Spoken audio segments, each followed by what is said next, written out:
ultimately, it's about that person, that student, being in that present moment, embracing the here, the now. And it's not easy. I know it's not easy, and I'm not sitting here pretending that it's easy. And I haven't got any yogic rose tinted glasses that I'm looking through.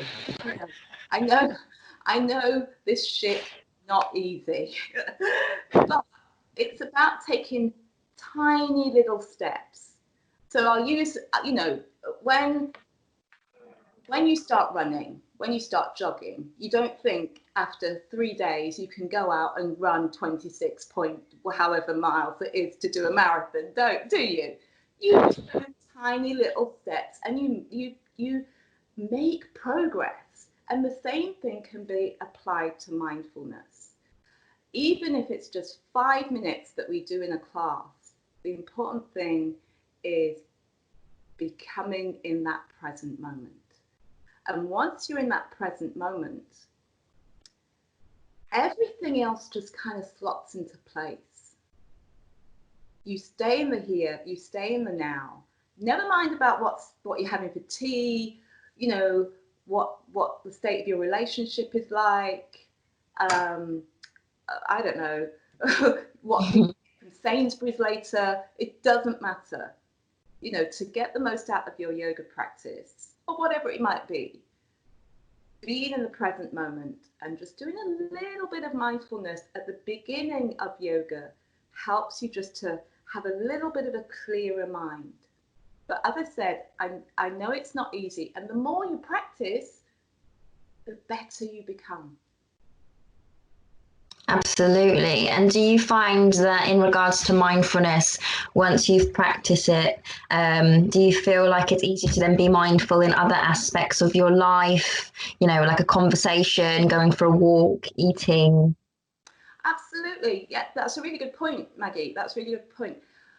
What I have found, I can only speak for myself, what I've found is that if you apply a little bit of mindfulness into your life, ideally daily, but as I said, I know it's not easy, but what I would say is, if we've got 5 or 10 minutes to scroll through, I don't know, cats rolling on roller skates on Instagram, we have got 5 or 10 minutes to do a bit of mindfulness.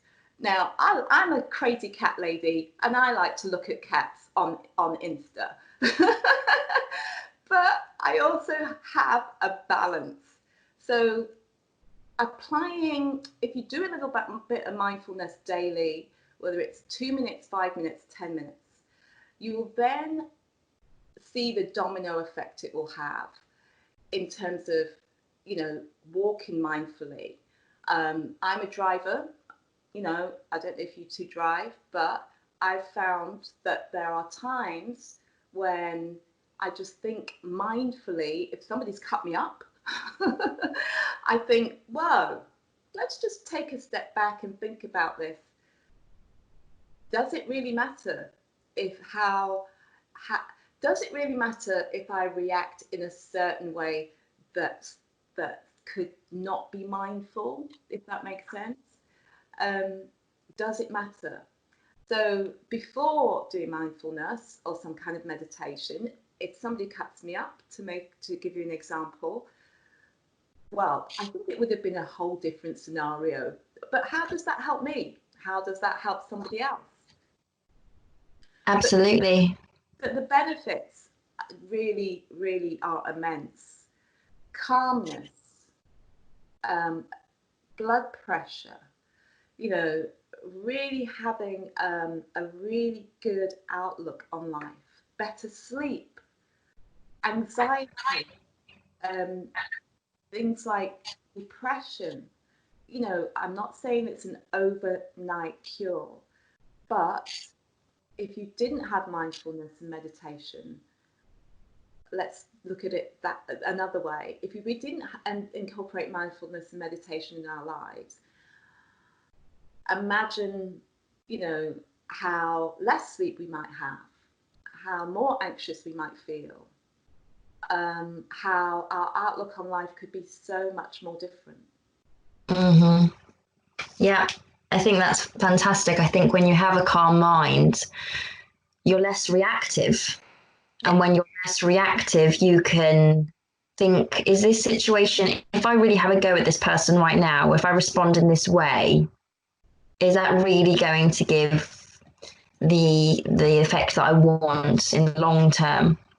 So yeah, I totally understand where you're coming from.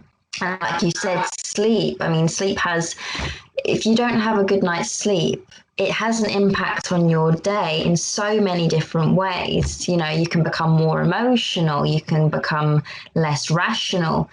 Your focus and the quality of your work can change, and then it can be like a domino effect. You know, if you start suffering from insomnia, or if you get into bad habits, you know, if you can't sleep, then you get up and you watch Netflix, and then you go to bed at 3 in the morning, and then you get up at 11, and then it's really it can be really quite serious.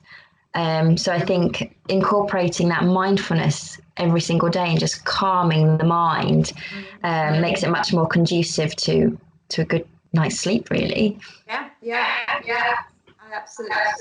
That's a brilliant point that you're making. And also, don't forget, there are so many teachers, influencers out there. You know, Russell Brand, and for all of those things that he has done in the past, which we don't look very favourably on, at the moment, he does have a really good podcast, and he is so into advocating mindfulness and meditation for the reasons that we have said. I mean, it's not rocket science, it really isn't.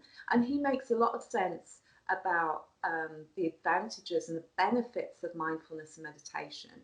He's even got the nation's PE teacher, Joe Wicks, into meditation and mindfulness. Exactly. Praise Jesus. Exactly. But yeah, Dr. Ranjan Chatterjee, I'm a huge advocate and fan of his. He's got a really good podcast,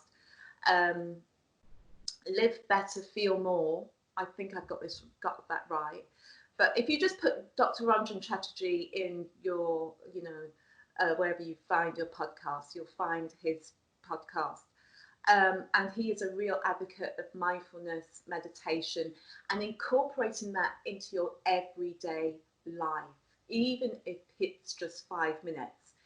And I love his kind of analogy in terms of making it a habit. If you have 2 minutes to brush your teeth of a morning and of an evening, why can you not find 2 minutes to do a bit of mindfulness and meditation and make it a habit? It's a really valid point. 2 minutes. I think I was thinking of doing something around like that for people nowadays, because youngsters or the younger generation, they lack this kind of stability in whatever they are doing. So they're really hyper these days. And the constant influx of social media, uh, the content they are watching, or the sound frequency that's been thrown on their brains. I mean, for everyone. So even taking 2, 3, 4 minutes out of your hectic schedule and just do self-reflection. I mean, people, they have different beliefs. It's okay. You just have to look inside. When you look inside, you will know the cosmos, because whatever that exists outside, that's inside you. So once you know inside, you know outside. Absolutely. Yes. Again, amen. Praise Jesus. As Awesome. Paul would say at the end of his program on drag